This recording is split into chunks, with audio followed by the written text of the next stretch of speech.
Between Man and Man by Martin Buber. Quotes. Between Man and Man by Martin Buber is a collection of essays that explores the essential nature of human relationships through the lens of the dialogical principle. Buber, a prominent philosopher known for his exploration of the I-thou relationship, delves deeply into the interactions between individuals, emphasizing the significance of genuine dialogue as the foundation of meaningful human existence. In these essays, Buber applies his philosophy to various domains, including education, politics, and ethics, demonstrating how the principles of dialogue can transform our understanding of personal and collective life. By focusing on the reciprocal relationship between individuals, Buber challenges the dominance of objectifying perspectives and calls for a deeper engagement with the world and each other. His reflections offer profound insights into the nature of communication, community, and the human spirit, making the book a crucial contribution to modern existential and social philosophy. Quote 1. All real living is meeting. Buber's idea of authentic existence is grounded in the act of meeting, where life becomes meaningful through genuine encounters with others. This meeting is not merely physical, but a deep interpersonal connection, where each individual is fully present and responsive. It emphasizes that life's truest form is revealed in relationships, not in isolation, and the essence of humanity lies in this constant interaction. Quote 2. Thou is a relationship of openness, directness, mutuality, and presence. The I-thou relationship, as Buber describes, involves more than just interaction. It requires an openness and genuine presence between two beings. This relationship transcends superficial connections, creating a bond that is mutual and reciprocal. It is contrasted with the I-it relationship, where the other is treated as an object rather than a subject of connection. Buber emphasizes the transformative power of this mutual relationship. Quote 3. The tree that I meet is not a thou before I meet it. Buber highlights that relationships are not predetermined, but are born out of how we engage with the world. In this case, a tree can remain an object, an it, until we encounter it in its uniqueness, without reducing it to utility or a mere object of analysis. This meeting can transform the tree into a thou, showing that relationships depend on the quality of our attention and openness, not on the nature of the object itself. Quote 4. Man cannot will to persevere in the I-thou relationship. Buber suggests that humans cannot sustain the I-thou relationship indefinitely by sheer willpower because it is not entirely in our control. This relationship is mutual and requires both parties to meet each other genuinely. However, life oscillates between I-thou and I-it modes, and while we may desire to remain in the I-thou space, we often revert to I-it interactions. Authenticity lies in navigating these shifts, maintaining openness to return to I-thou. Quote 5. When the it swells up and blocks the return to the thou, then man's existence becomes unhealthy, his personal and social life inauthentic. This quote addresses the danger of living predominantly in the I-et mode, where relationships become objectified and people are treated as means to an end. When this happens, human life loses its authenticity, leading to disconnection and a sense of alienation in both personal and social spheres. Buber warns that allowing the it to dominate prevents genuine encounters and stifles human flourishing. Quote 6. In defining dialogue, Buber introduces a concept that exists only implicitly in I and thou, that of experiencing the other side of the relationship. Buber's notion of dialogue goes beyond mere conversation. It involves truly understanding and experiencing the other person's perspective in a way that acknowledges their uniqueness. This mutual experiencing transforms the dialogue into a meaningful interaction, where both parties are fully present. Unlike monologue, disguised as dialogue, genuine dialogue requires openness and vulnerability. which creates a real connection between individuals. Quote 7. The mark of contemporary man is that he does not really listen. Buber critiques modern society for its lack of genuine listening, which he sees as a core problem in human relationships. True listening, according to Buber, is not just hearing words, but being fully present and aware of the other person's needs and experiences. Without this kind of deep listening, communication becomes superficial, and real dialogue is impossible. Buber implies that the modern tendency to prioritize self over others undermines meaningful relationships. Quote 8. The shortest road to God is through the creation in which He is set and with which He has to do. Buber asserts that the path to spiritual connection or God is not found by withdrawing from the world, but through engaging deeply with it. The creation, including human relationships and nature, provides the means to encounter the divine. This reflects Buber's belief in the sacredness of everyday interactions and experiences, suggesting that true spirituality involves being fully present in the world, rather than escaping it. Quote 9. Just as the most eager speaking at one another does not make a conversation, so for a conversation no sound is necessary, not even a gesture. This statement highlights that true conversation is not defined by the mere exchange of words or gestures, but by a deeper connection between individuals. Buber emphasizes that communication can transcend physical or verbal expressions and still retain its profound meaning. Genuine conversation happens when there is mutual understanding and engagement, even in silence. The essence of dialogue lies in the shared experience and attentiveness between individuals, not necessarily in the words spoken. Quote 10. In this moment, neither is thinking of the other. Yet he does something. Unreservedly communication streams from him, and the silence bears it to his neighbor. Buber describes a powerful moment of unspoken communication between two individuals, where one person, without saying or doing anything, allows a deep and genuine connection to flow toward the other. This silent transmission of presence and openness reveals the essence of dialogue, which does not rely on words or gestures, but on the willingness to share one's innermost self. The communication here is spiritual and intimate, bridging the gap between two people through unspoken understanding. Quote 11. The discussion of the situation between Jews and Christians had been transformed into a bond between the Christian and the Jew. In this transformation, dialogue was fulfilled. Buber illustrates how dialogue, when genuine, can transcend differences and turn adversarial discussions into moments of deep connection and mutual recognition.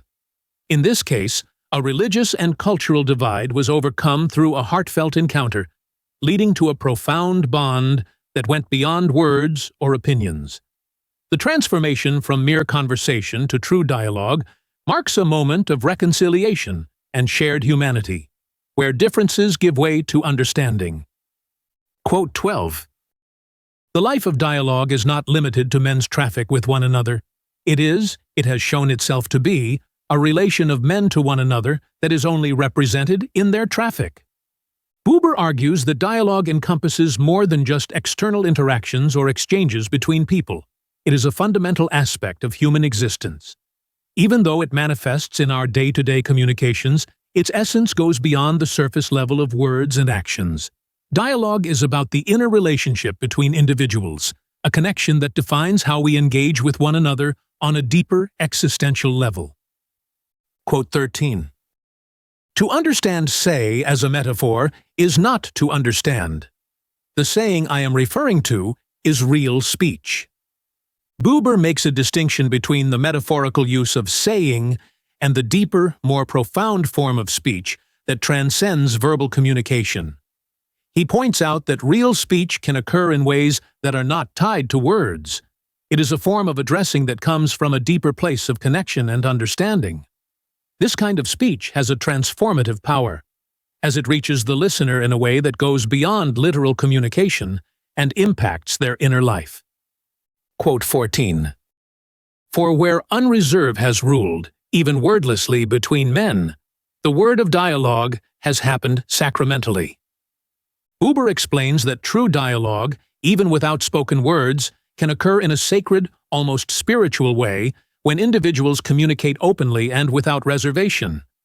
This form of unspoken dialogue creates a profound connection between people, one that transcends mere verbal communication and reaches a higher level of mutual understanding.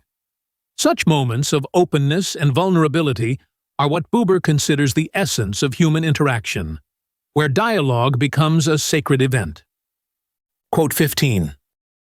Each of us is encased in an armor whose task is to ward off signs. Buber explains that humans build defenses around themselves to avoid confronting the signs and messages that life continually sends. These signs are not rare or extraordinary. They are part of everyday occurrences. However, we often ignore them because acknowledging them feels overwhelming or threatening. This armor we wear keeps us safe from the responsibility of responding to life's deeper callings, but it also disconnects us from the potential richness of fully engaging with the world around us. Quote 16. The true name of concrete reality is the creation, which is entrusted to me and to every man. In this statement, Buber emphasizes that reality is not an abstract concept, but a living, dynamic process that each individual is entrusted with. Every person is responsible for participating in and contributing to the ongoing creation of the world. This reality is not static or impersonal. It is the very substance of human life, filled with meaning and responsibility. The task of engaging with this creation is an active, ongoing duty that defines our existence. Quote 17. Responsibility, which does not respond to a word, is a metaphor of morality. Buber challenges the conventional idea of responsibility as simply following moral rules. He suggests that true responsibility arises only when it is directed toward a specific, personal call, something that addresses us directly. Morality becomes hollow if it is detached from this relational aspect, where one is accountable to something or someone greater. Responsibility for Buber must involve a real, personal response, not just an abstract adherence to ethical principles. Quote 18. We respond to the moment, but at the same time we respond on its behalf. We answer for it. Buber highlights the dual nature of our response to life. When we encounter a moment of significance, our response is not only personal, but also represents the moment itself. By engaging with it, we give it meaning and substance.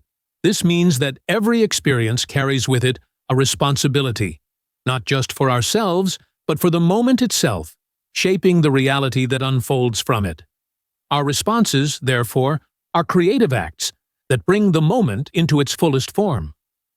Quote 19. What occurs to me says something to me, but what it says to me cannot be revealed by any esoteric information. Buber argues that the meaningful events in life speak directly to us in ways that cannot be deciphered through external knowledge or esoteric traditions. The messages embedded in these occurrences are unique and personal, tailored to our specific situation at that moment. They cannot be generalized or fully understood through predefined systems of belief or knowledge. The significance of these moments is realized only through direct experience and personal reflection. Quote 20. In the signs of life which happen to us, we are addressed. Who speaks? Buber raises the profound question of who or what is behind the meaningful signs and events in our lives. While some might automatically answer God, Buber insists that this is not a simple or superficial question. To truly know who speaks requires a deep personal experience of the signs themselves, which often comes only after we abandon preconceived notions of divinity. It is through this direct personal encounter that we begin to understand the source of these messages. Quote 21. Religion certainly has this advantage over morality, that it is a phenomenon and not a postulate.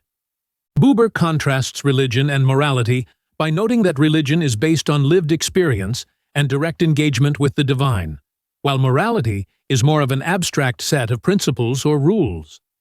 Religion, in its truest form, emerges from actual moments of encounter and dialogue with the sacred.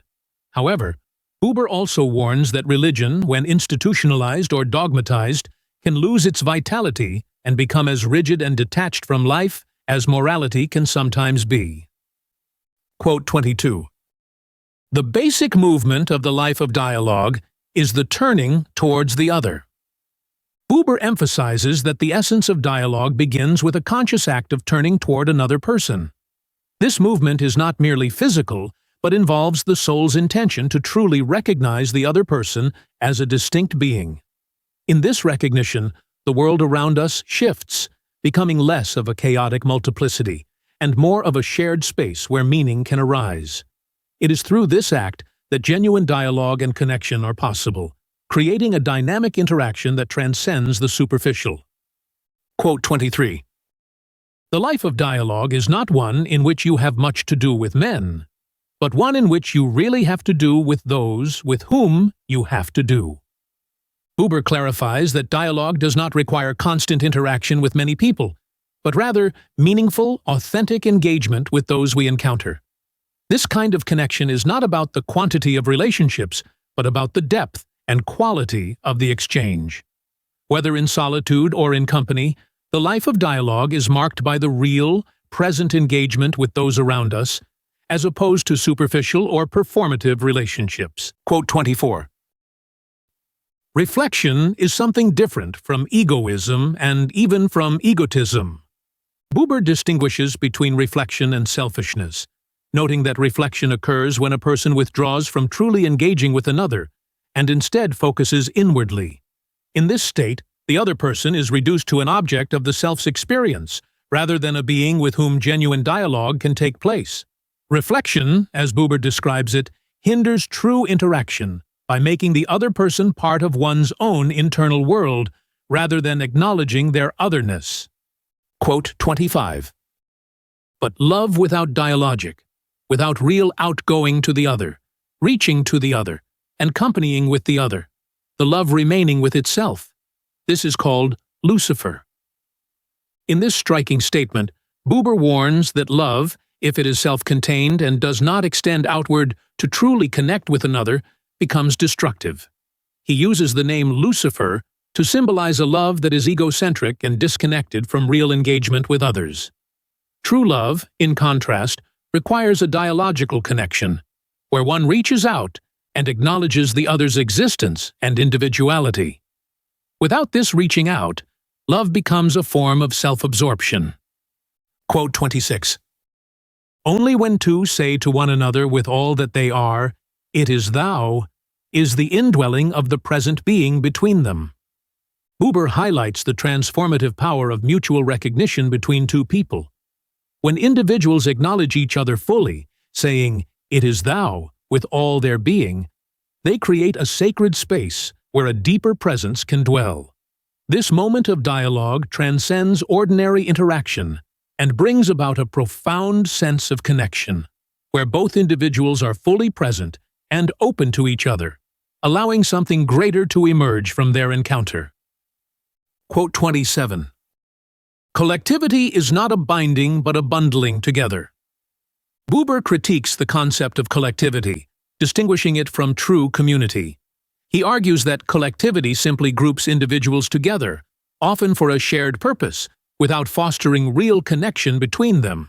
In contrast, community involves genuine relationships, where individuals are bound together by shared experiences and mutual recognition. Collectivity lacks the dynamic interaction that makes community meaningful, reducing people to mere parts of a larger mechanism. Quote 28. Dialogue and monologue are silenced. Bundled together, men march without thou and without I. Buber describes a grim vision of modern society where individuals are no longer engaged in either genuine dialogue or even personal monologue. In this scenario, people are bundled together and move forward in unison, but without any real connection to themselves or others. The loss of both individual and interpersonal recognition creates a dehumanized existence where people march through life disconnected from their own identities and from meaningful relationships with others. Quote 29. There is no ordering of dialogue, It is not that you are to answer, but that you are able. Buber emphasizes that dialogue is not something that can be demanded or commanded. It is an act of openness and ability. It is not about being required to respond, but about being in a state where one can genuinely engage. Dialogue, therefore, is a natural and free process, one that arises from a person's readiness to connect and be present in the moment, without external compulsion. Quote 30, "We do not find meaning lying in things, nor do we put it into things, but between us and things it can happen." In this statement, Buber suggests that meaning is not inherent in objects or experiences, nor is it something we impose upon them. Instead, meaning arises in the relational space between us and the world when we engage with it openly and authentically. This underscores his view that meaning is not static, but dynamic, emerging through interaction and dialogue with our surroundings. Quote 31, "Dialogue is not an affair of spiritual luxury and spiritual luxuriousness. It is a matter of creation, of the creature." Buber asserts that dialogue is not reserved for intellectual or spiritual elites, but is a fundamental part of human existence. It is not a luxury, but an essential aspect of creation itself. Dialogue belongs to every person, regardless of their status or situation, and it is through dialogue that individuals participate in the ongoing process of creation, engaging with the world and others in a meaningful way. Quote 32, "No factory and no office is so abandoned by creation that a creative glance could not fly up from one working place to another, from desk to desk." Buber challenges the notion that certain environments, such as factories or offices, are devoid of creativity and meaning.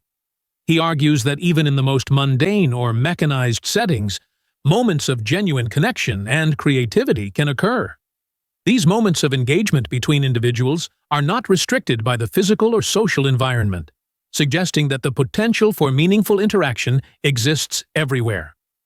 Quote 33, "A creative glance towards his fellow creature can at times suffice for response."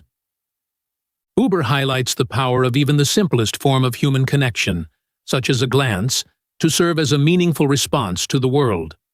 This small act can break through the routine and alienation of daily life, creating a moment of recognition and dialogue. It emphasizes that true engagement does not always require grand gestures, but can be found in the briefest, most ordinary exchanges.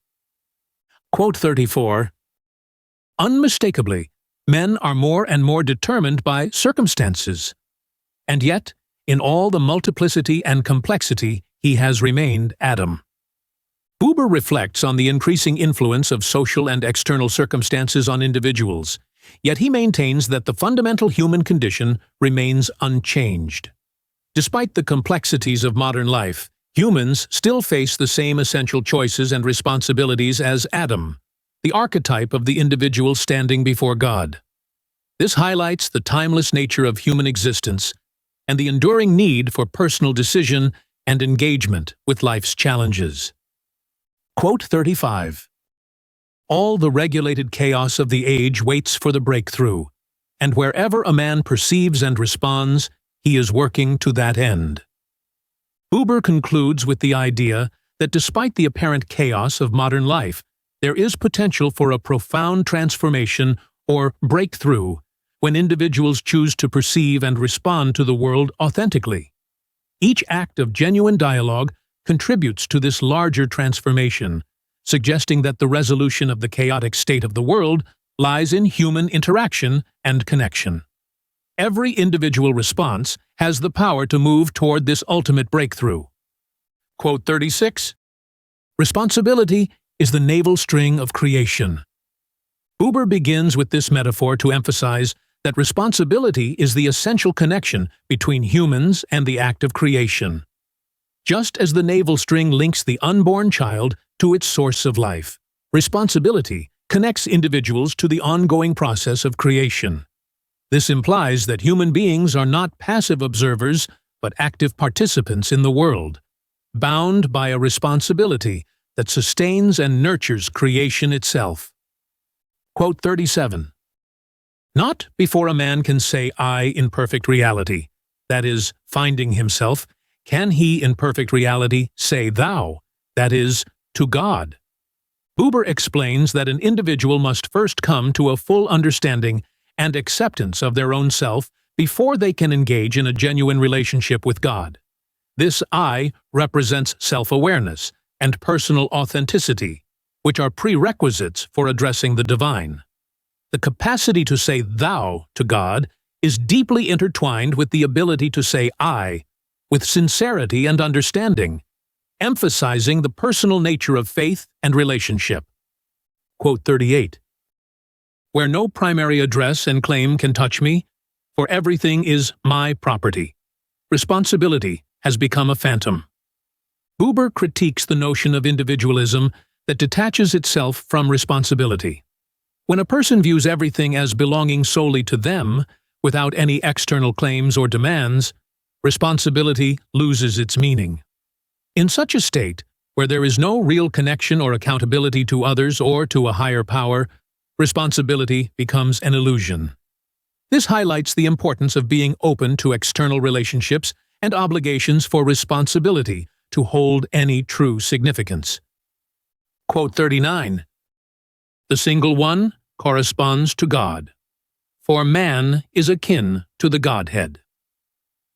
Buber reflects on Kierkegaard's idea that the individual, once they become a single one, by fully realizing their own unique existence, is able to stand in direct relationship to God. This connection between the individual and the divine is based on the inherent likeness between humans and God. The process of becoming a single one allows for this profound correspondence, where the individual's true nature aligns with the divine presence. Quote 40. To renounce obedience to any usurping lord is Stirner's demand. Kierkegaard has none of his own. He repeats the ancient, misused, desecrated, outworn, inviolable, obey the Lord. Buber contrasts the philosophies of Stirner and Kierkegaard by highlighting their differing views on obedience. Stirner advocates for the rejection of all external authority, while Kierkegaard upholds the timeless command to obey God. Kierkegaard's call for obedience is framed as an eternal truth, despite being repeatedly misused and misunderstood throughout history. This reveals the fundamental divergence in their views on authority and the role of obedience in human life. Quote 41. Creation is not a hurdle on the road to God, it is the road itself.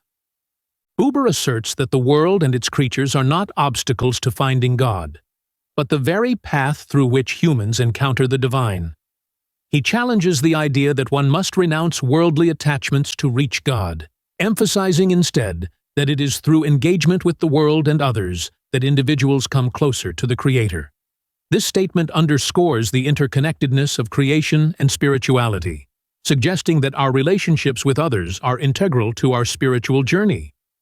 Quote 42. Without an object, artificially producing the object from the abundance of the human spirit, and calling it God, this love has its being in the void. Buber critiques the idea of renouncing all worldly attachments in favor of a purely internal relationship with God. He argues that such love, when detached from the real world and its objects, becomes empty and void. By removing the object, the tangible beings and relationships that connect us to life, this kind of love loses its substance, turning into an artificial construct rather than a genuine relationship with the divine. Quote 43. The essential is not that we should see things as standing out from God, nor as being absorbed in Him, but that we should see things in God, the things themselves. Buber emphasizes that our perception of the world should not be one of separation from God or total absorption into the divine, but rather a vision where all things are seen within God's presence. This means recognizing the sacredness of the world as part of God's creation, rather than viewing it as something apart from or lost in God. It is in this understanding of creation, as embedded in God, that true insight and connection are found.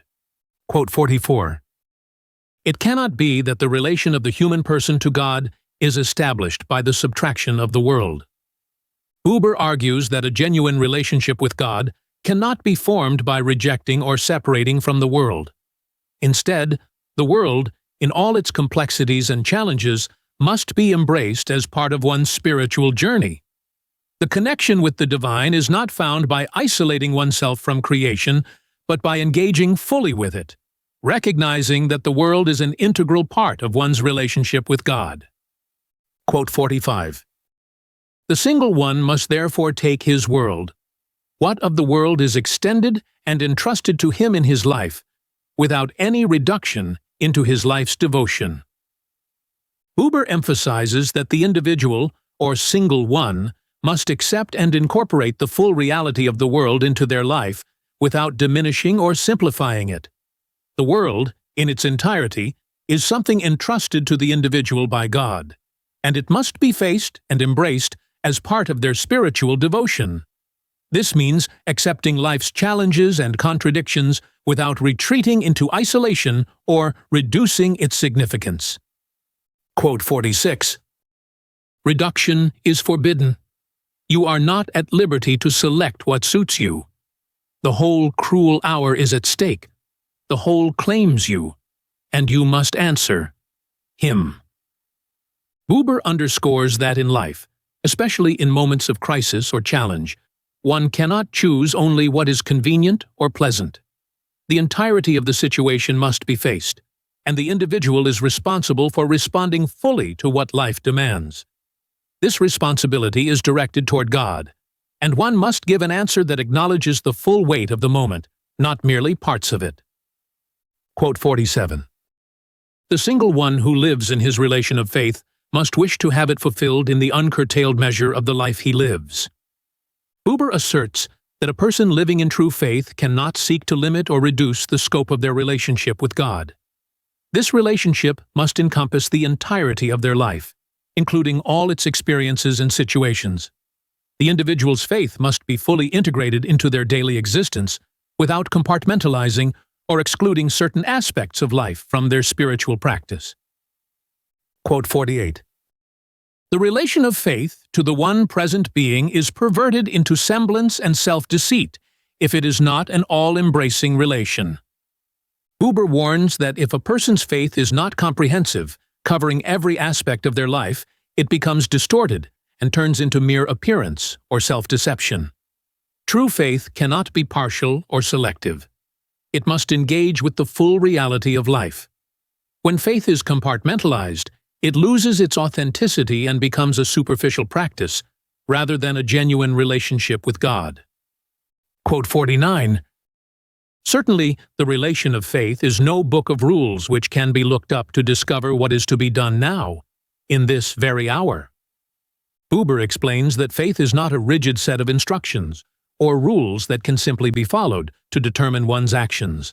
Instead, faith is a dynamic, living relationship that requires individuals to respond to the specific circumstances they face in each moment. There is no predetermined guide for every situation, but rather a need for personal responsibility and insight in discerning how to act in alignment with one's faith. Quote 50. My group cannot relieve me of this responsibility. I must not let it relieve me of it. If I do, I pervert my relation of faith. I cut out of God's realm of power the sphere of my group. Buber emphasizes that even within the context of a community or group, an individual cannot relinquish their personal responsibility. To do so would distort their relationship with God by placing the group's authority above divine guidance. True faith requires that each person maintain their personal accountability to God, even while being part of a larger collective, and not allow the group to dictate their actions or beliefs in place of their own conscience. Quote 51. The single one, that is, the man living in responsibility, can make even his political decisions properly only from that ground of his being at which he is aware of the event as divine speech to him. Buber explains that an individual who lives with true responsibility must base their decisions, even political ones, on a deep awareness of divine communication. This means that the single one must recognize events as containing messages from God and act in response to these, rather than being led solely by group consensus or external pressures. The responsibility is deeply personal, grounded in the understanding that God speaks through life's occurrences. Quote 52. Our age is intent on escaping from the demanding ever anew of such an obligation of responsibility by a flight into a protective once for all. Buber critiques modern society's tendency to avoid the ongoing, continuous demands of responsibility by seeking permanent, fixed solutions. Instead of accepting that responsibility requires constant renewal and response to new circumstances, people often seek comfort in rigid systems or ideologies that promise a one-time resolution. This escape into a once-for-all mentality reflects a desire to evade the ever-present challenges of being accountable to one's actions and decisions. Quote 53. He alone is true to the one present being who knows he is bound to his place, and just there free for his proper responsibility. Buber emphasizes that true freedom comes from accepting one's position in life and understanding that within that specific place, one can exercise genuine responsibility. The individual who accepts their situation and embraces the responsibilities that come with it is the one who truly lives in accordance with God's presence. This paradox of being bound yet free is central to understanding how responsibility functions in Buber's philosophy. Quote 54. But belonging to it, he must remain submissive with his whole life, therefore with his group life as well, to the one who is his Lord. Buber asserts that while a person may belong to a group or community, their ultimate allegiance must always be to God. This means that even in group dynamics, an individual must ensure that their actions and decisions are aligned with divine will, not merely with the collective interests of the group. The submission to God takes precedence over any group loyalty, guiding the individual's behavior within the group. Quote 55. The truth for the single one only exists in his producing it himself in action. Buber expresses the idea that truth is not something abstract or external that one passively receives, but something that is realized and validated through personal action. For the individual, truth is found and confirmed in the process of living it out, particularly through responsible ethical behavior. This dynamic conception of truth ties it to the individual's lived experience and responsibility. Quote 56. True is what is ours. Buber critiques collectivist ideologies, which claim that truth belongs to the group and is defined by the collective. This approach, he warns, dilutes personal responsibility and reduces truth to something that serves group interests, rather than something that exists independently and must be sought by the individual. He highlights the danger of collectivism turning truth into a tool of group power, rather than something that transcends individual or group ownership. Quote 57.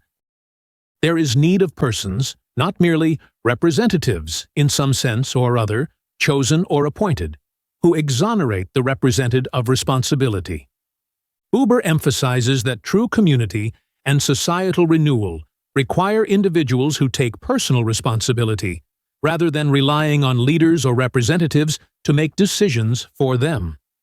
He criticizes the idea that political or social representatives can relieve people of their own responsibility, urging individuals to remain actively engaged in their own moral and ethical decisions. True participation in community requires each person to take direct responsibility, not to delegate it to others. Quote 58. True community and true commonwealth will be realized only to the extent to which the single ones become real, out of whose responsible life the body politic is renewed. Buber concludes that authentic community and a just society depend on individuals who live with full responsibility. Only when people, as single ones, engage deeply with their responsibilities can the body politic be revitalized. The renewal of society comes from the responsible actions of individuals, not from collective structures alone. True community is built through the ethical lives of individuals who are fully committed to their personal and communal obligations. Quote 59. The child is a reality. Education must become a reality. Buber emphasizes that while the existence of children as new, unique beings is an undeniable reality, education itself is not yet fully realized. He suggests that education must evolve and become as concrete and essential as the reality of the child. The process of education needs to be more than a theoretical concept. It must be a living, active practice that honors the child's potential and works toward the development of future generations. Quote 60. The might of newness may be preserved for renewal. Buber stresses the importance of maintaining the child's innate potential for creativity and newness, which holds the power to bring renewal to the world. This potential is fragile and can be easily squandered if not nurtured properly through education. He advocates for an education system that protects and cultivates the child's ability to bring fresh perspectives and transformative energy, which are essential for shaping the future. Quote 61. Man, the child of man, wants to make things. Buber highlights an inherent creative drive within humans, particularly in children, to engage in acts of creation. This desire to make and produce is not merely for personal pleasure or for the sake of activity, but because there is a deep instinct to participate in the process of bringing something new into existence. This creative impulse is central to human nature and should be recognized and supported through education. Quote 62. Action leading to an individual achievement is a one-sided event. Buber observes that while individual achievements may be satisfying, they are inherently solitary and do not create mutual connections with others. The act of creation, while valuable, often isolates the creator from a larger sense of community and shared purpose. He suggests that true fulfillment comes not from solitary achievement, but from participating in collaborative efforts and mutual relationships, where one's work is part of a greater whole. Quote 63. What teaches us the saying of thou is not the originative instinct, but the instinct for communion. Buber explains that while creativity is important, it is the instinct for communion, the desire to connect with others, that teaches us to truly engage with the world. This instinct fosters the ability to relate to others as subjects, not objects, and to form meaningful relationships. Education must go beyond cultivating creativity to also nurture this instinct for communion, enabling individuals to develop deep, authentic connections with the world and with each other. Quote 64. Freedom is the possibility of communion. It cannot be dispensed with, and it cannot be made use of in itself. Buber defines freedom as a necessary condition for genuine communion, but emphasizes that freedom on its own is not enough. It must be directed toward building meaningful relationships and communities. Freedom allows individuals to open themselves up to others and to life's possibilities, but without the goal of communion, freedom remains an empty potential. It is the foundation upon which real human connections can be formed. Quote 65. Life lived in freedom is personal responsibility, or it is pathetic farce. Buber warns that true freedom carries with it the weight of personal responsibility. Without responsibility, freedom becomes meaningless and even absurd.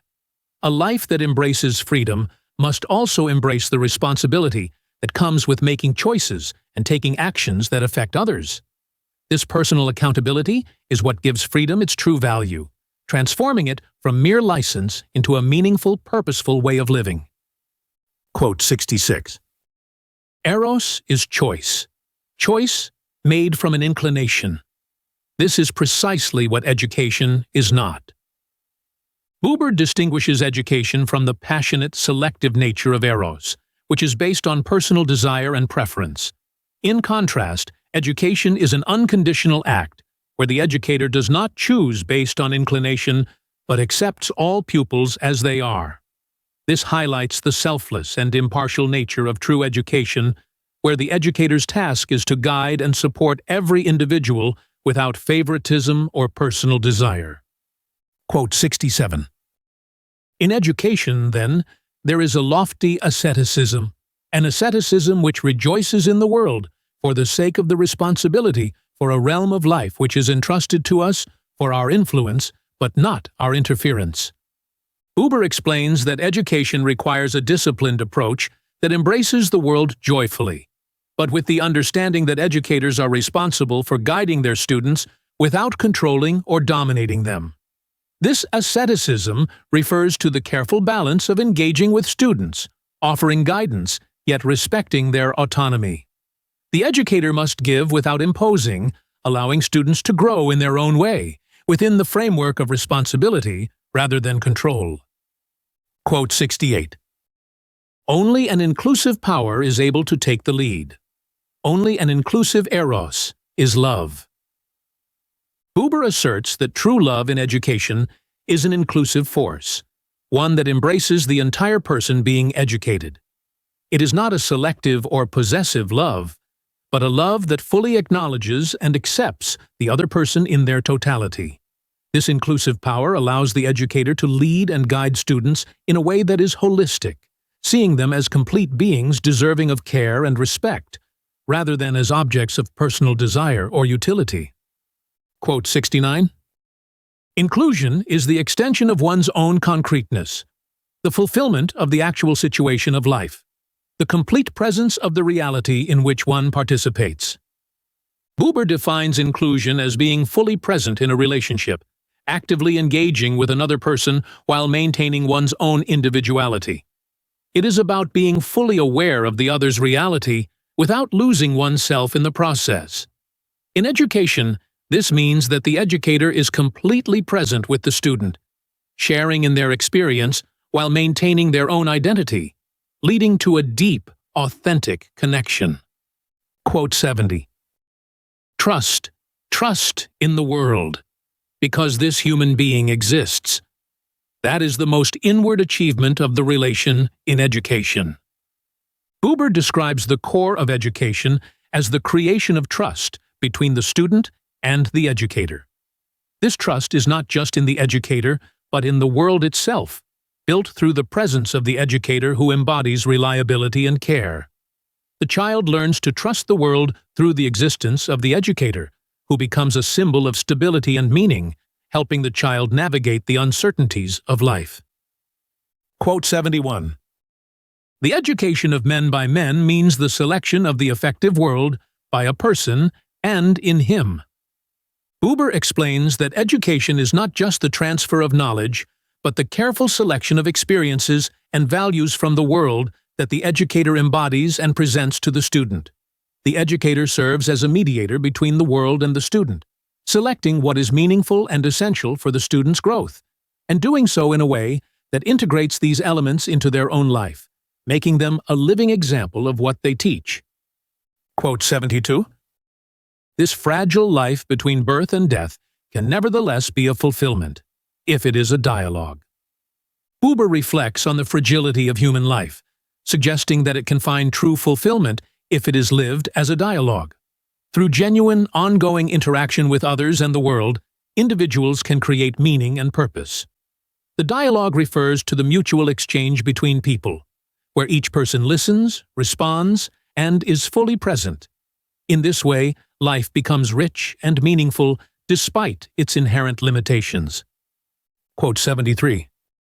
When all directions fail, there arises in the darkness over the abyss the one true direction of man, towards the creative spirit.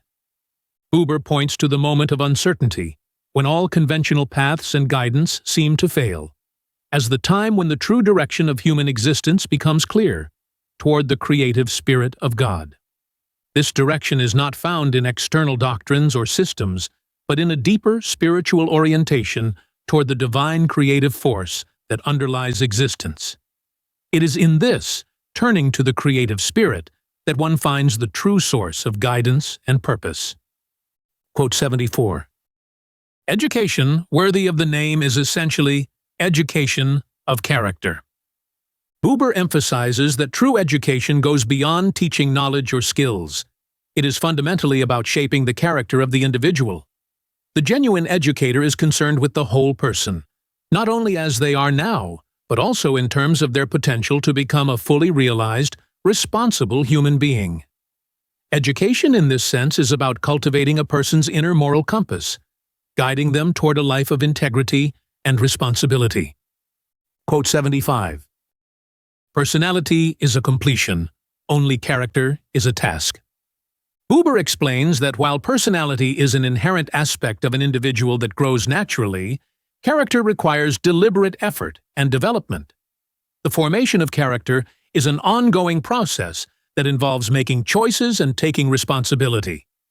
The educator's role is to assist in this process, recognizing that character is something that must be shaped and worked on, unlike personality, which is more of a given trait.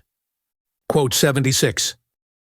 Only in his whole being, in all his spontaneity, can the educator truly affect the whole being of his pupil. Buber stresses that for an educator to have a meaningful impact on a student's character, the educator must engage fully and authentically.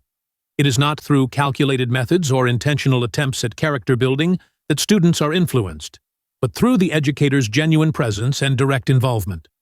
When an educator interacts with students with sincerity and without ulterior motives, their influence is most powerful and transformative. Quote 77. Character is formed by the interpenetration of all those multifarious, opposing influences. Buber highlights that character is shaped not by a single source, but by the myriad forces in a person's environment. Family, society, culture, and experiences, all influencing in different and often contradictory ways. The educator is just one element in this complex process, but stands out by consciously aiming to shape character through deliberate selection and representation of values. This recognition gives the educator a unique responsibility within the larger framework of influences. Quote 78. It is not the educational intention, but it is the meeting which is educationally fruitful. Buber emphasizes that real educational impact does not come from the educator's intention to teach values, but from the genuine interaction between the teacher and student. It is in these authentic moments of engagement, when the student approaches the teacher with real-life questions or concerns, that true character education takes place. The meeting itself, with its openness and sincerity, is what leads to growth and transformation in the student. Quote 79. The teacher must never forget that conflicts, too, if only they are decided in a healthy atmosphere, have an educational value. Buber underscores the importance of conflict in the educational process. When handled with care and respect, conflicts between teacher and student can become valuable learning opportunities. These moments challenge the teacher to use wisdom and compassion, and offer students a chance to learn from both their mistakes and disagreements, fostering resilience and deeper understanding.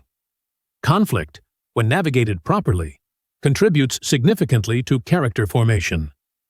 Quote 80. We cannot conceal from ourselves that we stand today on the ruins of the edifice whose towers were raised by Kant. Buber acknowledges that modern society no longer holds the same belief in universal moral values as philosophers like Kant once did. The frameworks that once provided a clear sense of right and wrong have crumbled, leaving individuals in a moral void. This creates a significant challenge for educators, who must now find new ways to guide students toward ethical responsibility, in a world where traditional moral structures have been questioned or abandoned. Quote 81. To become a person again, to rescue one's real personal self from the fiery jaws of collectivism which devours all selfhood. Buber speaks to the importance of reclaiming individuality in a world where people are often absorbed by collective ideologies that suppress personal responsibility. He suggests that true character education begins by helping individuals reconnect with their authentic selves, enabling them to resist the pressures of conforming to the collective at the expense of their own moral integrity. This reclamation of self is essential for developing a strong, independent character. Quote 82.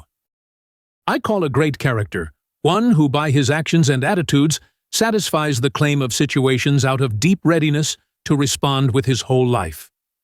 Buber defines great character as someone who meets the challenges of life with full commitment, responding to each situation with their entire being. This involves a deep sense of responsibility and an ability to act authentically in each moment, rather than relying on fixed habits or maxims. A great character lives with a unity of purpose, integrating their values into every decision and action, creating a coherent and responsible life. Quote 83. A great and full relation between man and man can only exist between unified and responsible persons. Buber emphasizes that meaningful relationships can only occur between individuals who have achieved a sense of inner unity and responsibility. In a fragmented world where people often lack personal integrity, true connections become rare. However, when individuals are whole and responsible, they are capable of forming deep, genuine relationships with others. This highlights the importance of character education in creating not just individuals of integrity, but also a society built on real human connections. Quote 84. I wanted to write a book called Adam, which would be about the whole man. But then I decided not to write it. In this quote, Buber highlights Rabbi Bunim's reluctance to fully address the complexity of human nature.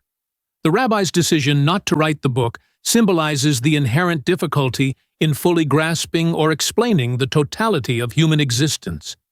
It suggests that while humanity is worthy of study, the task of truly understanding the whole man is overwhelming and perhaps unattainable, leading many to retreat into simpler, less comprehensive approaches. Quote 85. From time immemorial, man has known that he is the subject most deserving of his own study, but he has also fought shy of treating this subject as a whole. Buber reflects on humanity's long-standing recognition that self-understanding is crucial, yet also notes that people often avoid fully confronting the totality of human nature. Instead, they tend to break it down into manageable parts, avoiding the more daunting task of dealing with the complexity of human existence as a unified whole. This pattern of avoidance demonstrates the difficulty and discomfort that comes with exploring the full depth of what it means to be human. Quote 86. What is man? Metaphysics answers the first question, ethics the second, religion the third, and anthropology the fourth. Buber refers to Kant's framework for understanding human knowledge and existence, where the question, what is man, is tied to philosophical anthropology. This quote captures Kant's view that anthropology, or the study of human nature, holds the key to answering other fundamental philosophical questions. Buber points out that understanding the nature of humanity is central to answering questions about knowledge, duty, and hope, making anthropology a foundational discipline. Quote 87. The question, what man is simply not raised, and not one of the problems which are implicitly set us at the same time by this question is seriously touched upon. Buber critiques Kant's failure to engage with the deeper question of what it means to be human. Although Kant framed this as a crucial question, he did not fully explore the associated existential issues, such as man's place in the cosmos, mortality, or the human relationship to mystery and destiny. Buber implies that Kant's anthropology remains superficial, avoiding the profound complexities that arise from asking, what is man? Quote 88. When we recognize man's finitude, we must at the same time recognize his participation in infinity. Buber explains that understanding human nature requires acknowledging both the finite and infinite aspects of existence. Human beings are limited in their knowledge and capabilities, yet they also partake in the infinite through their ability to engage with deeper truths and realities. This duality, finitude and participation in infinity, defines the human condition, with both aspects contributing to the full experience of being human. Quote 89. Philosophical knowledge of man is essentially man's self-reflection. Buber emphasizes that true understanding of humanity comes through self-reflection, where the philosopher must confront and explore their own humanity. It is not enough to study humanity as an object. The philosopher must engage with their own lived experience, recognizing that self-awareness is integral to understanding human nature. This self-reflective approach is necessary for grasping the wholeness of human existence. Quote 90. The philosopher must stake nothing less than his real wholeness, his concrete self. Buber stresses that philosophical anthropology requires the philosopher to engage fully, risking their own personal integrity and being.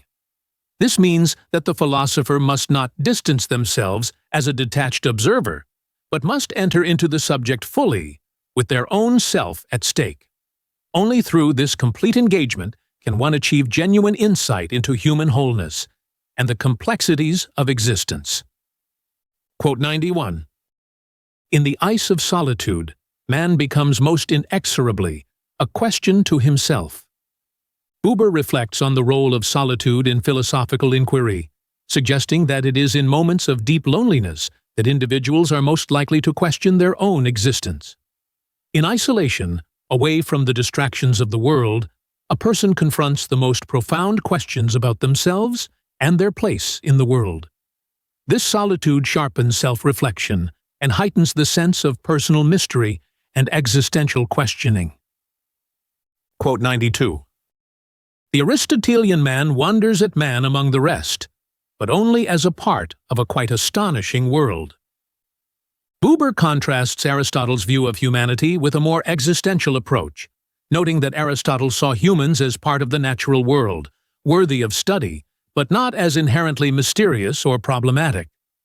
For Aristotle, man is just another element of the cosmos, while for thinkers like Augustine, the human being represents a deeper, more profound mystery that cannot be reduced to a mere component of the natural order. Quote 93. The Augustinian man wonders at that in man which cannot be understood as a part of the world, as a thing among things. Buber highlights Augustine's deeper existential approach to understanding humanity. Unlike Aristotle, who saw humans as part of the natural world, Augustine focuses on the aspects of human existence that transcend mere physicality. Augustine's wonder is directed at the inner mystery of human nature, the soul, the consciousness, and the relationship with the divine, elements that cannot be fully explained within the confines of the material world. Quote 94. Man is the being who knows his situation in the universe and is able, so long as he is in his senses, to continue this knowledge. Buber highlights that human beings are unique in their ability to understand their place within the vastness of the universe. Unlike other creatures or objects, humans possess the consciousness to reflect on their existence and maintain this awareness. This capacity for self-knowledge distinguishes humans from everything else in the universe, giving them a special, albeit solitary, position in the cosmos. Quote 95. The end of an image of the universe, that is, the end of a security in the universe, is soon followed by a fresh questioning from man who has become insecure and homeless, and hence problematic to himself.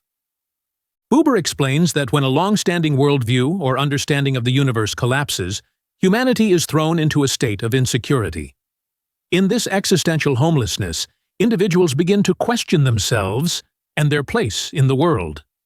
This breakdown leads to a deeper, more pressing inquiry into the nature of human existence, as people try to rebuild meaning and security in the face of an uncertain and vast universe.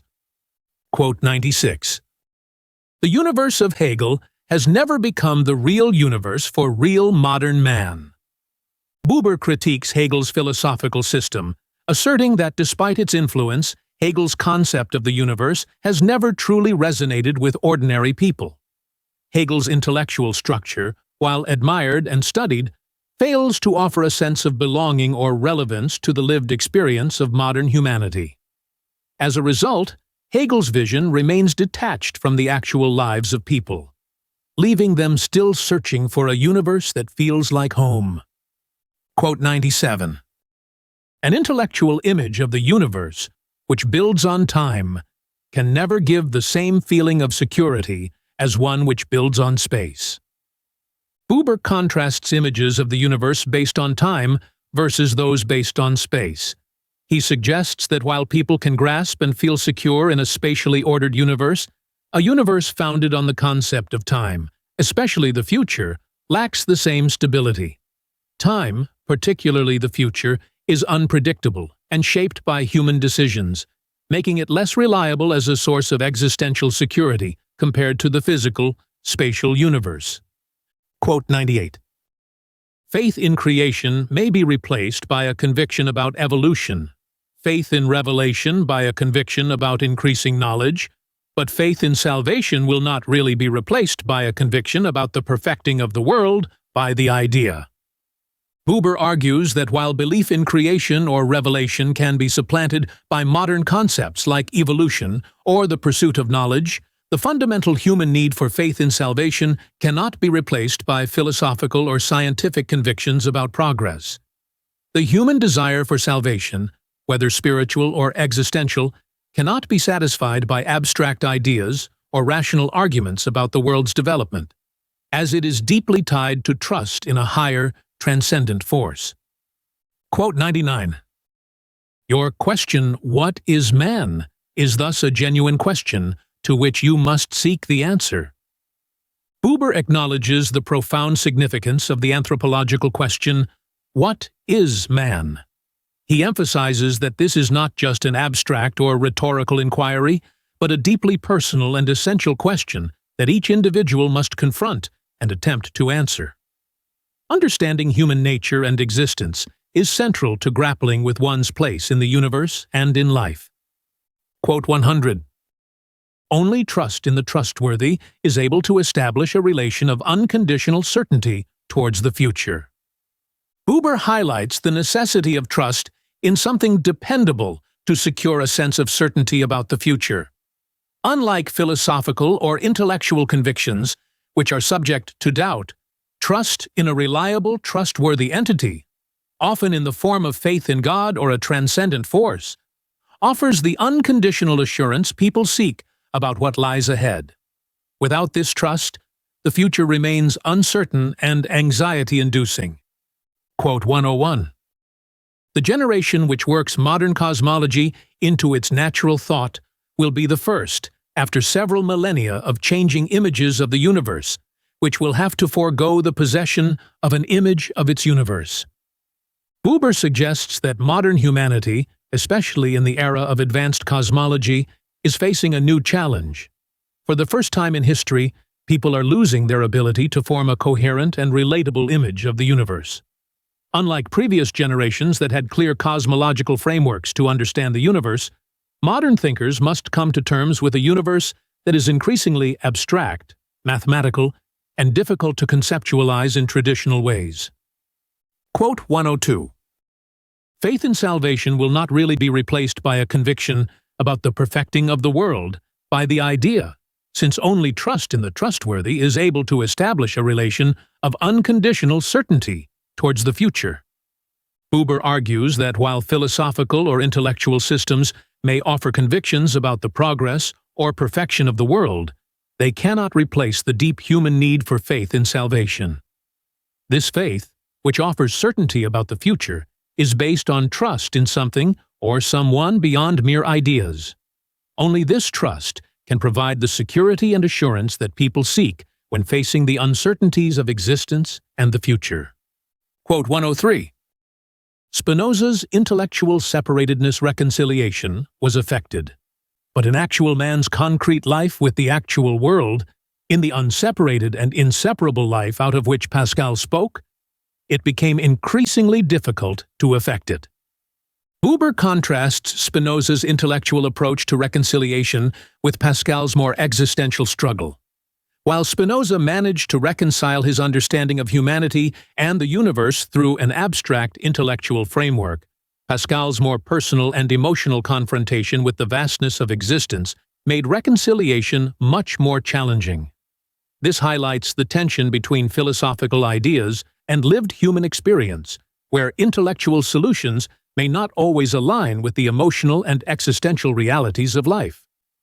Quote 104. Man's world is society. Buber explains that for Marx, human existence is fundamentally tied to social life and conditions of production. In Marx's view, the social environment is what defines human existence, with no higher or transcendent principle governing it. Human life is reduced to its social and material conditions, and the transformation of society is the ultimate goal for achieving human fulfillment. This outlook emphasizes the central role of social structures in shaping human destiny. Quote 105.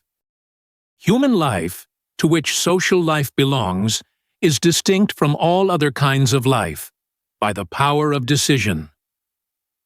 Buber highlights the unique capacity of human beings to make decisions that shape their lives and societies. Unlike other forms of life, human life involves conscious choice and responsibility. This power of decision is what defines human distinctiveness and is critical in determining the course of personal and social development. The future is not simply dictated by external forces, but is influenced by human choices and actions. Quote 106. The problem of human decision, as the origin of events and of destiny, including social events and destiny, does not exist here at all. Buber critiques Marx for overlooking the importance of individual human decisions in shaping history and society. While Marx emphasizes the deterministic forces of social structures and production, Buber argues that human decisions are a central element in shaping events and determining destiny. This omission in Marx's theory fails to account for the profound impact of human agency on the course of history and social development. Quote 107. Gone is the calm. A new anthropological dread has arisen. The question about man's being faces us as never before, in all its grandeur and terror. Buber reflects on the aftermath of historical revolutions and societal upheavals, noting that the sense of security once provided by ideologies like Marxism has disintegrated. In its place, a deep existential dread has emerged, forcing humanity to confront fundamental questions about existence. This moment of crisis brings the question of human nature and being into sharp focus, demanding answers in a world where traditional certainties have collapsed. Quote 108. For philosophy till Nietzsche, so far as it has an anthropological concern, man is not merely a species, but a category. Buber explains that prior to Nietzsche, philosophical thought considered humanity not just as a biological species, but as a unique category of being. Humans were seen as occupying a distinct place in the world, not solely defined by their biological traits, but by their capacity for self-reflection, morality, and spiritual inquiry. This approach recognized the complexity of human nature, distinguishing humans from other forms of life. Quote 109. Man is problematic because he is an overwrought kind of animal, and thus a sickness of the earth. Buber captures Nietzsche's view that humanity, having evolved beyond its animal instincts, has become a source of existential tension and conflict. Nietzsche saw humans as beings who have broken away from their natural roots, leading to a sense of disconnection and inner turmoil. This idea portrays humanity as a problematic species, struggling with its own nature and its place in the world, contributing to a sense of alienation from life. Quote 110. Man must be free of it all, of his bad conscience and of the bad salvation from this conscience, in order to become in truth the way. Buber presents Nietzsche's view that humanity must overcome both the guilt imposed by societal and religious norms and the false solutions offered by these systems. Only by breaking free from these constraints can humans find their true path and fulfill their potential. This idea reflects Nietzsche's call for a liberation from traditional moral systems, advocating for a new way of life based on individual strength and will. Quote 111. The real man will be he who has a good conscience towards his will to power. Buber conveys Nietzsche's belief that the truly authentic human being will embrace their inner will to power without guilt or self-doubt. For Nietzsche, this will to power is not something to be ashamed of, but is a natural and essential force that drives human achievement and greatness. The real man is one who fully accepts this force and lives in harmony with it, achieving greatness through self-assertion and mastery. Quote 112. Greatness strives neither to increase nor to display power. Buber contrasts Nietzsche's concept of the will to power with a more nuanced understanding of greatness. He argues that true greatness does not seek to accumulate or showcase power, but arises from an inner strength that naturally exerts influence without seeking it. This inner power is not driven by the desire for domination, but by the pursuit of a higher goal, making it a more ethical and authentic form of influence. Quote 113. Genuine knowledge of historical reality must rectify in this way Nietzsche's wrong answer to the anthropological question when he says that man is to be understood and released from his problematic nature from the standpoint of the will to power. Buber critiques Nietzsche's solution to the question of human existence, arguing that Nietzsche's emphasis on the will to power as the central driving force of humanity is flawed. Buber suggests that true understanding of human nature and history requires a more comprehensive approach that acknowledges the complexities of human life, including moral, spiritual, and communal dimensions. Nietzsche's focus on power overlooks these important aspects of what it means to be human. Quote 114. Man is no longer able to master the world which he himself brought about. It is becoming stronger than he is. Buber expresses the idea that humanity has created systems, technological, economic, and political, that have grown beyond human control. These systems, originally intended to serve humanity, now dominate and constrain human life. As a result, people feel powerless and overwhelmed by the very forces they once commanded. This disconnection leads to a profound crisis in which humanity must confront the consequences of its creations and its inability to master them. Quote 115. The first was the realm of technique. Machines, which were invented in order to serve men in their work, impressed him into their service. Buber highlights the way technology, originally intended to ease human labor, has instead enslaved people. Machines no longer function merely as tools. Instead, humans have become dependent on and subordinate to them. This inversion of control symbolizes a broader issue in modern life, where human beings are increasingly shaped and constrained by the technologies they develop, rather than using them for their own empowerment. Quote 116. The greatest historical phenomenon is mankind wrestling for self-understanding. Buber reflects on Husserl's assertion that the most important historical development is humanity's ongoing struggle to understand itself. This quest for self-understanding is more significant than any external events because it involves the profound and continuous effort to comprehend the mystery of human existence. This wrestling with the question of what it means to be human defines much of human history and philosophical inquiry. Quote 117. Man is not a centaur. He is man through and through. Buber emphasizes that human beings cannot be understood as a simple combination of reason and animal instincts, as was often portrayed in philosophical discourse. Humans are unified beings whose reason and non-reason are intricately intertwined. This statement underscores the complexity of human nature and rejects the idea of dividing humanity into separate, disconnected parts. Humans must be understood in their totality, with all aspects of their being integrated. Quote 118. Human reason is to be understood only in connection with human non-reason.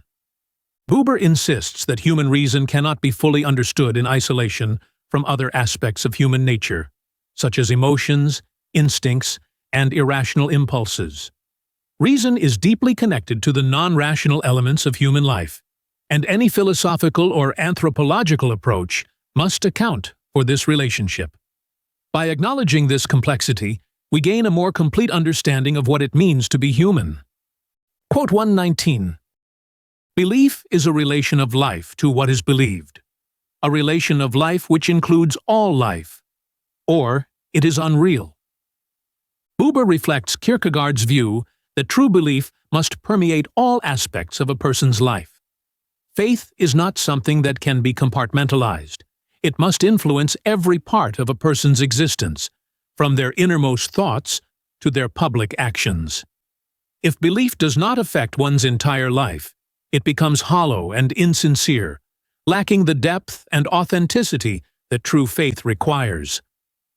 Quote 120. Existence calls itself. Buber refers to Heidegger's concept that in moments of conscience, it is not an external force calling the individual to account, but existence itself.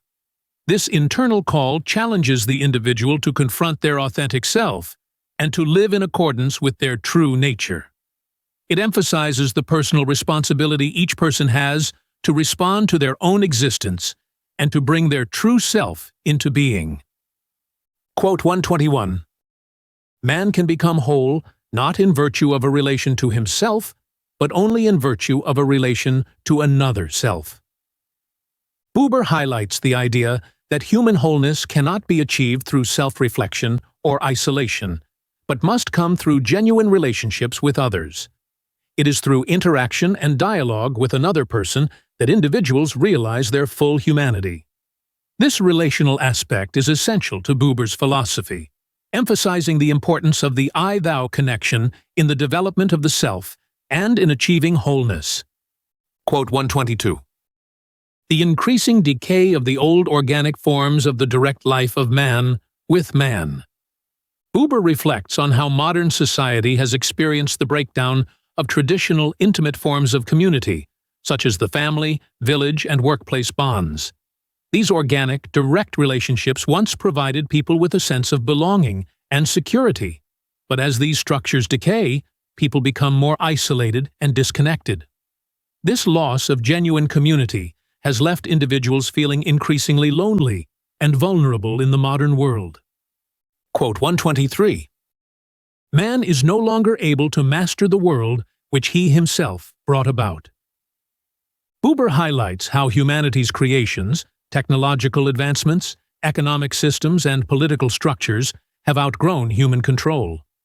These developments, which were intended to serve human purposes, now dominate and subjugate people.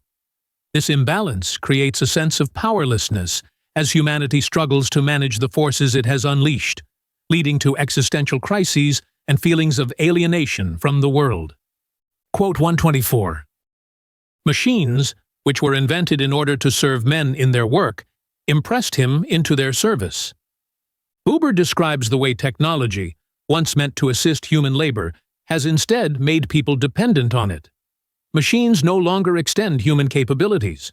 They now control human activity, reducing people to mere components in a larger system. This inversion of the intended purpose of technology represents a broader theme in modern life, where tools and systems designed to liberate people have become forces of enslavement. Quote 125. The business of the production and utilization of goods spread out beyond man's reach and withdrew itself from his command. Buber points to the modern economy as another area where humanity has lost control. The drive for increased production and consumption has spiraled beyond human management, becoming an autonomous force that dictates people's lives. Economic systems, originally meant to meet human needs, now impose demands that distort social life and alienate individuals from their own work and the products of their labor. Quote 126. Man faced the terrible fact that he was the father of demons whose master he could not become.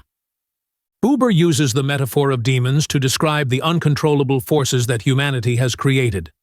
These demons, technology, economic systems, and political institutions, were initially born from human ingenuity and will, but they have grown beyond human control. People are now trapped by these forces, unable to master them, and this realization fills them with dread and helplessness. Quote 127. Man's essence is not to be found in isolated individuals, for a human being's bonds with his generation and his society are of his essence. Buber stresses that human beings cannot be understood in isolation. Their true essence lies in their relationships with others. These bonds, whether with family, community, or society, are integral to what it means to be human. By focusing only on the individual, one misses the crucial social and generational connections that shape a person's identity and existence. Quote 128. Existence is completed in self-being. There is no ontic way beyond this for Heidegger. Buber critiques Heidegger's concept of self-being as the ultimate goal of human existence. For Heidegger, becoming a fully realized self is the highest achievement. But Buber argues that this approach overlooks the importance of relationships with others.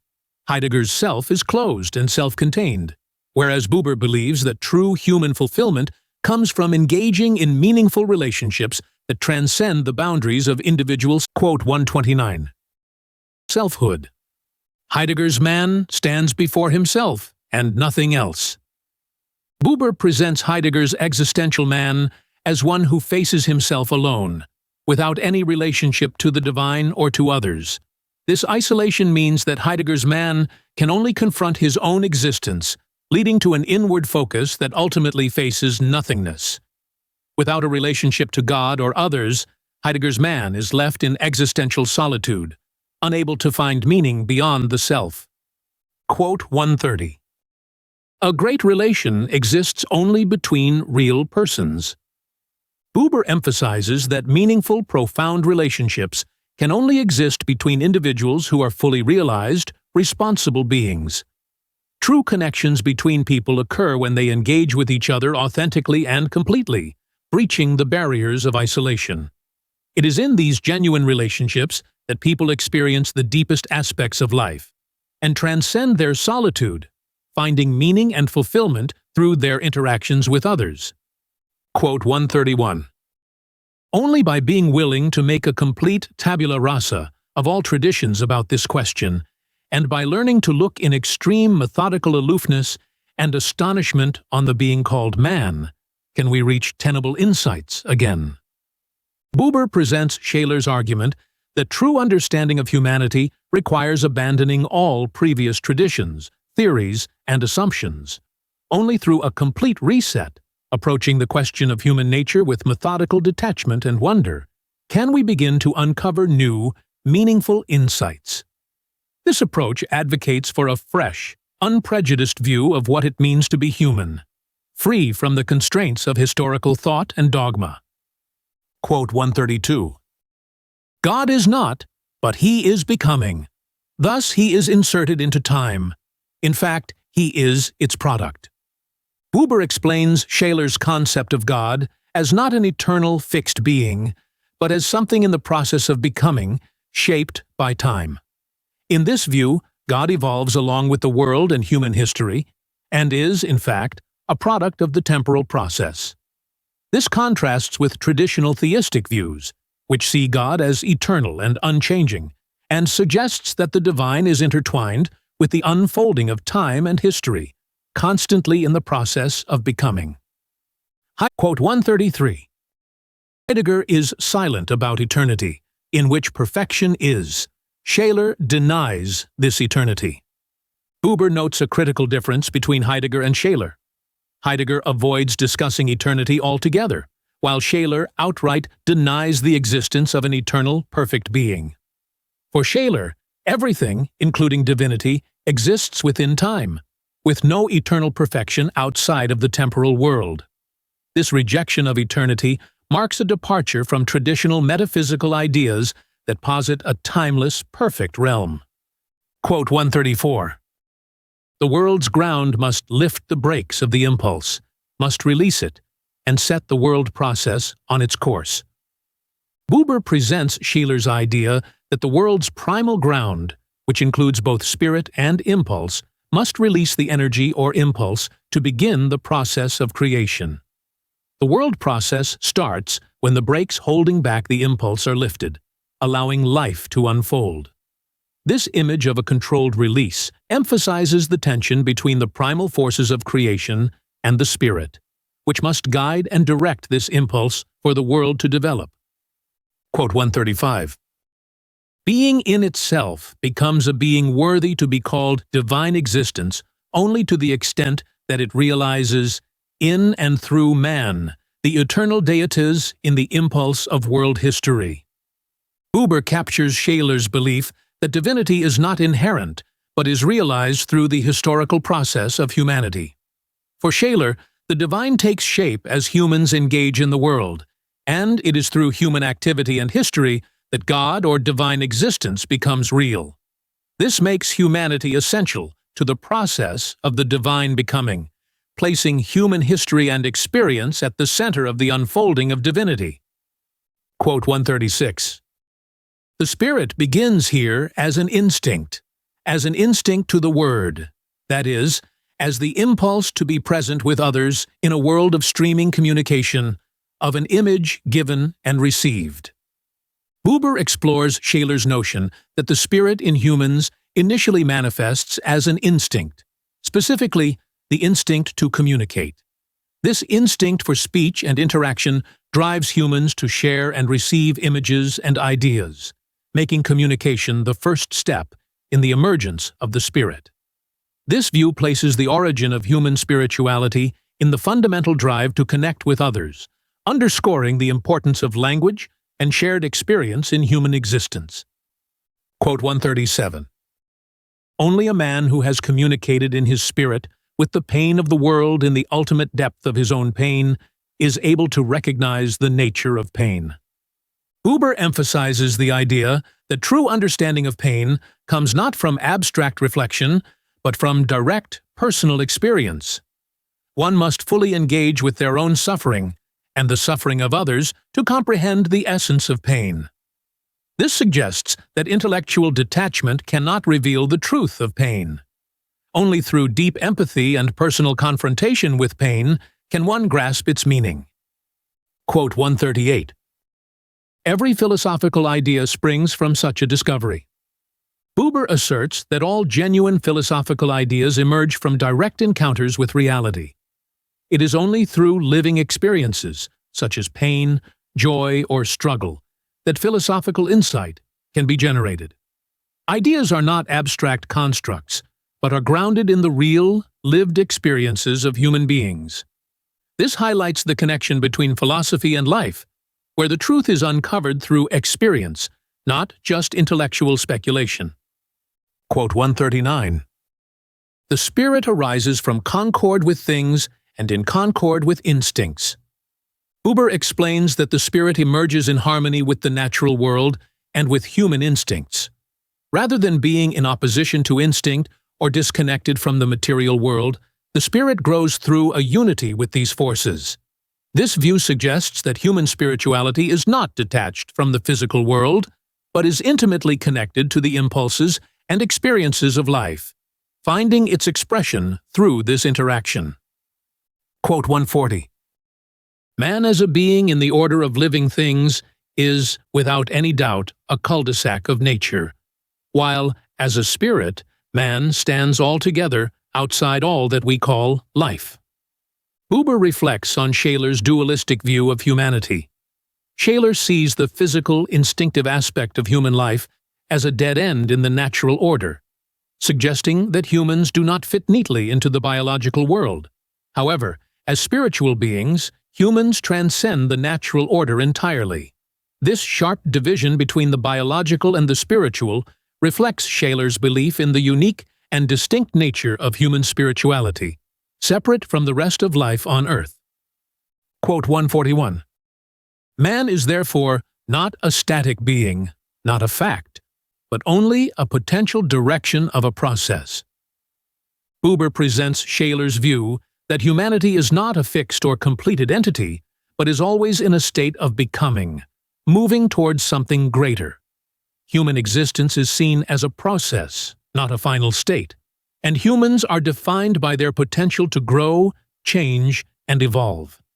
This dynamic view of humanity emphasizes the possibility of continual development and transformation.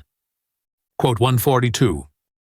Man does not begin where God is sought, but where God's farness means suffering without the knowledge of what is causing it. Buber argues that the essence of human existence begins in the experience of suffering from God's distance, not in the active search for God. This suffering arises from a deep existential longing or emptiness that is felt without understanding its source. Humanity's spiritual journey, therefore, starts with this profound sense of separation, which leads to the eventual search for meaning and connection with the divine. Quote 143. The spirit is inserted in sparks into the life of all. It bursts out in flames from the life of the most living man. Buber illustrates the idea that the spirit is present in all humans, but expresses itself most intensely in those who live fully and authentically. These individuals embody the spirit in a powerful way, allowing it to shine through their actions and being. The spirit is not exclusive to a select few, but is a potential within everyone, capable of manifesting in those who engage deeply with life. Quote 144. The divorce between spirit and instincts is here, as often, the consequence of the divorce between man and man. Buber suggests that the division between the spiritual and instinctual aspects of human nature is a reflection of the larger separation between individuals in society.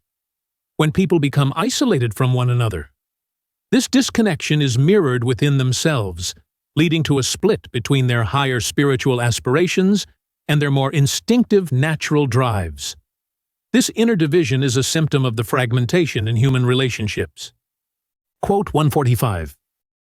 The powerlessness of the spirit, which Shaler considers to be original, is always an accompanying circumstance of the disintegration of community. Buber critiques Shaler's view of the spirit as inherently powerless, asserting that this perceived weakness is actually a result of the breakdown of community. When communities disintegrate, the spirit loses its vitality because it is cut off from the connections that nourish it. True spiritual strength, according to Buber, comes from being in relation with others, and without these relationships, the spirit becomes weak and isolated. Quote 146. The fundamental fact of human existence is man with man. Buber emphasizes that the core of human existence is found in relationships between people, rather than in isolated individuals or collectives. Human life is defined by interactions, and it is through these interactions that people find meaning and fulfillment. This perspective challenges both individualistic and collectivist views by focusing on the relational aspect of existence as the most essential truth about humanity. Quote 147. Only the man who realizes in his whole life, with his whole being, the relations possible to him, helps us to know man truly. Buber argues that the true nature of humanity can only be understood through individuals who fully engage with the relationships available to them. It is not enough to analyze humans in isolation. Only by looking at how people live out their connections with others can we truly understand what it means to be human. This holistic view of human existence places relationships at the center of personal and philosophical inquiry. Quote 148. Modern collectivism is the last barrier raised by man against a meeting with himself. Buber critiques modern collectivism, suggesting that it prevents individuals from truly confronting themselves. By immersing themselves in collective identities, people avoid the difficult task of self-examination and personal responsibility. Collectivism offers a form of escape from solitude, but it ultimately leads to a loss of individuality and prevents genuine self-understanding. Quote 149. The fundamental fact of human existence is neither the individual as such, nor the aggregate as such. Each, considered by itself, is a mighty abstraction. Buber asserts that both the individual and the collective, when considered in isolation, are abstractions that do not capture the true essence of human existence. What defines humanity is not one or the other, but the relationships that exist between individuals. These interactions are what make human life meaningful and cannot be reduced to the individual or the collective alone. Quote 150. The I exists only through the relation to the thou. Buber concludes that personal identity, the I, is not something that can be fully realized in isolation. It is through relationships with others, the thou, that the self comes into being. The I is defined and shaped by its interactions with others, and it is in this relational context that true individuality is discovered. This perspective highlights the interdependence of self and other in the formation of identity. Between Man and Man, by Martin Buber, concludes with a powerful assertion that true human fulfillment lies in the encounter between individuals, grounded in authentic dialogue. Buber's exploration of the I-thou relationship underscores the idea that genuine connection cannot be reduced to mere exchanges of information or technical interactions, but must involve a mutual recognition of the other's uniqueness and presence. Through these encounters, individuals are able to transcend isolation and objectification, finding meaning in the shared space of dialogue. Buber's work serves as a reminder that, in a world increasingly dominated by monologues and instrumental relationships, the path to authentic existence is found in our capacity to meet others in their full humanity, fostering a spirit of openness, presence, and mutual understanding.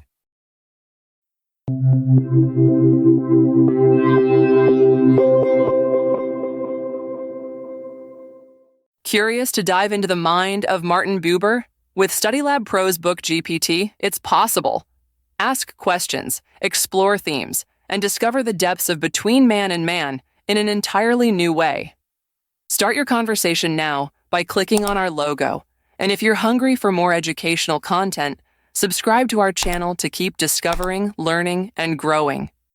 Want more than just videos? Click on our logo now to join us on our platform for multiple choice tests, in-depth content, and tools to help you ace your studies. Get started now.